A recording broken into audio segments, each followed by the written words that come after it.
Mr. Moderator, our distinguished guests, brothers and sisters, our friends and our enemies.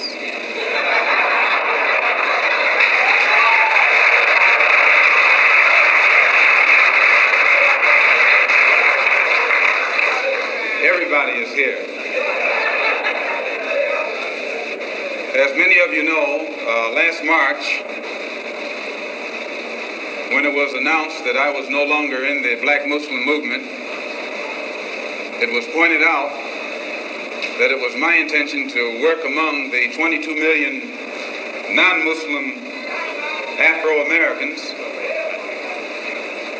and to try and form some type of organization or create a situation where the young people, our young people, the students and others, could study the problems of our people for a period of time and then come up with a new analysis and give us some new ideas and some new suggestions as to how to approach a problem that too many other people had been playing around with for too long.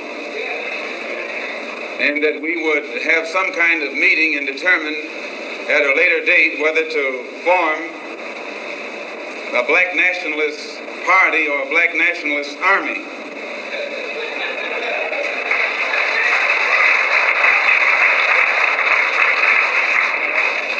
There have been many of our people across the country from all walks of life who have taken it upon themselves to try and pool their ideas and to come up with some kind of solution to the problem that confronts all of our people. And tonight we are here to try and get an understanding of what it is they've come up with.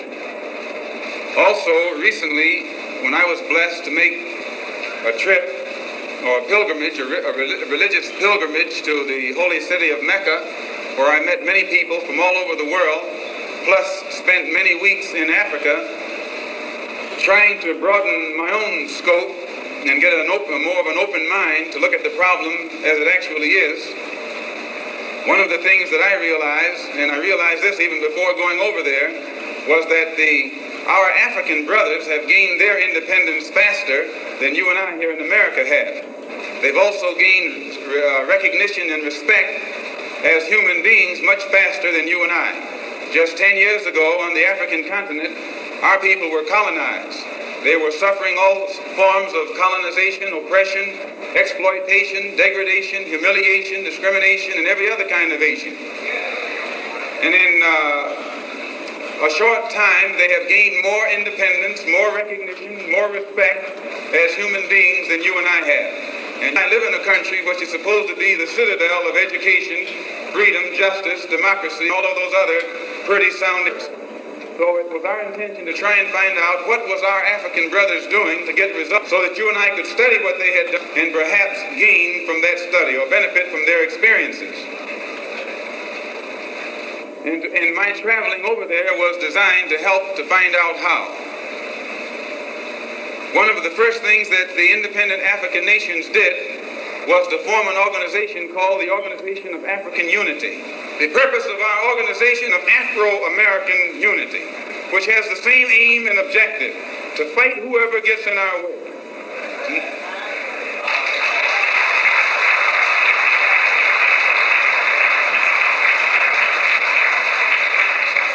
To bring about the complete independence of people of African descent here in the Western Hemisphere, and first here in the United States, and bring about the freedom of these people by any means necessary.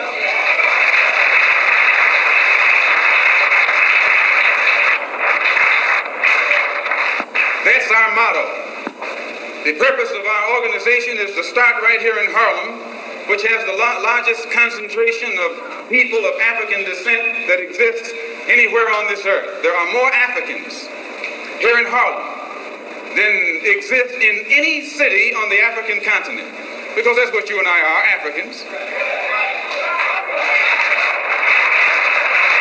The Charter of the United Nations, the Universal Declaration of Human Rights, the Constitution of the United States, and the Bill of Rights are the principles in which we believe, and that these documents, if put into practice, represent the essence of mankind's hopes and good intentions, desirous that all Afro-American people and organizations should henceforth unite so that the welfare and well-being of our people will be assured, we are resolved to reinforce the common bond of purpose between our people by submerging all of our differences and establishing non-sectarian constructive programs for human rights.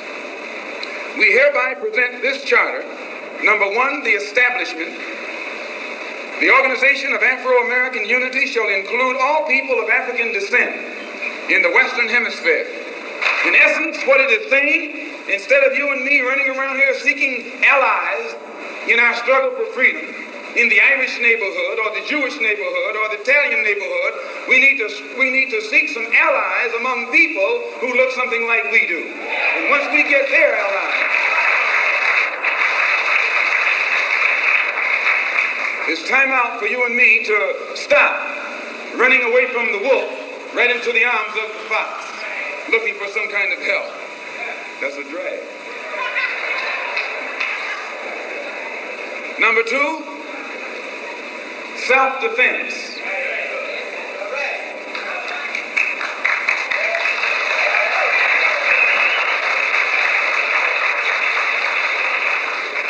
Since self-preservation is the first law of nature, we assert the Afro-Americans' right to self-defense.